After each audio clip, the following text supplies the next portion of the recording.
Okay, thanks for joining this little quick broadcast. I invented this system that uses a scoreboard and a weekly calendar, and then it ties a child's task completion to the things that incentivize them. So just like we all respond to doing our job duties, to obtain a paycheck, to buy our homes and cars and other quality of life things, as well as things that sustain us, like food, shelter, and clothing. We do the same thing with kids, but it's basically based on their developmental abilities, and it removes arguments from the home. And I'm going to show you how this works. And now on a macro level, we know that in society, the cost of underage drinking, drug abuse is huge. The spread of gang activity is scary. The victim of a bully may endure a lifetime of trauma and psychological damage.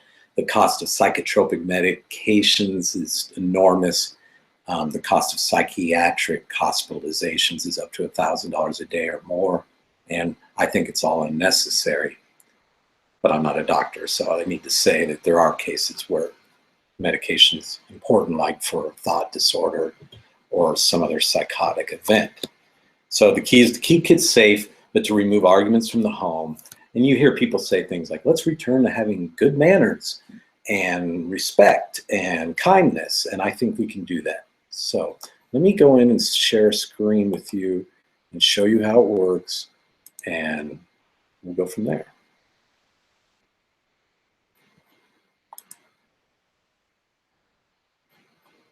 Okay, so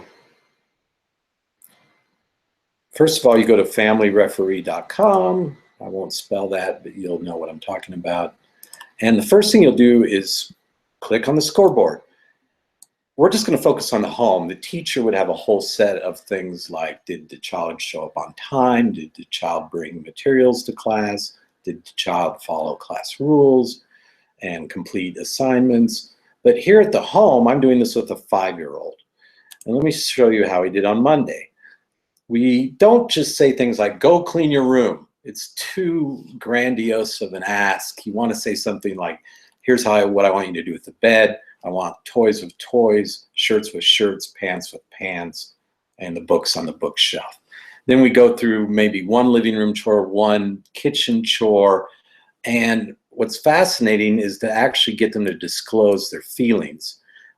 So we'll actually grade him on just saying, this is what happened at school today.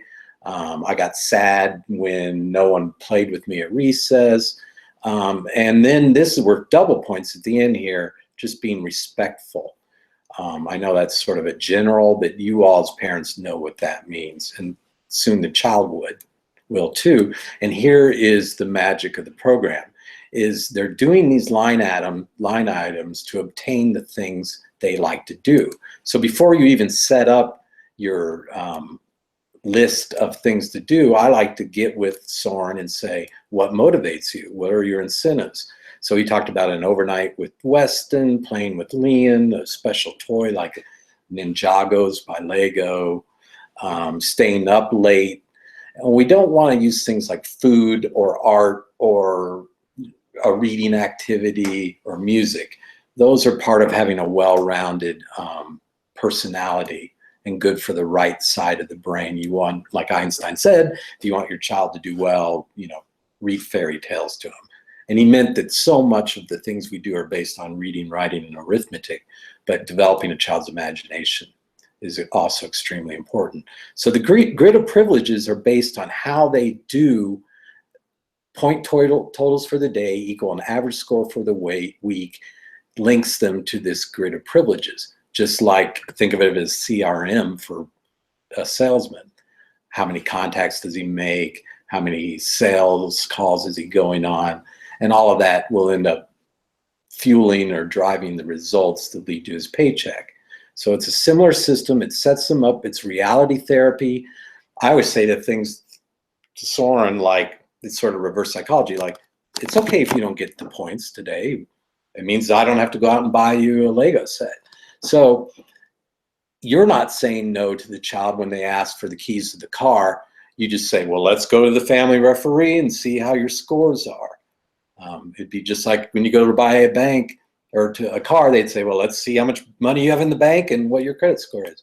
So let me recap very simply. A school score plus a home score equals a daily score. Then the daily score for the week will be an average score, and then they go to the grid of privileges. You can go in to the home or the school and you can edit these categories right here. Likewise, you can go to the grid of privilege and you can add new activities or new privileges and edit them here. You can also edit the point ranges. I just started with a default number, but each kid developmentally has different capabilities, and you'll have to play with it to see what works to as an incentive, and also what restrictions really bother them, like the time of their bed, the use of phones, use of computers, use of texting, and all those other things. Okay, this is all for now. I thank you for your time, and I'll follow up with you soon. I'm going to stop the broadcast.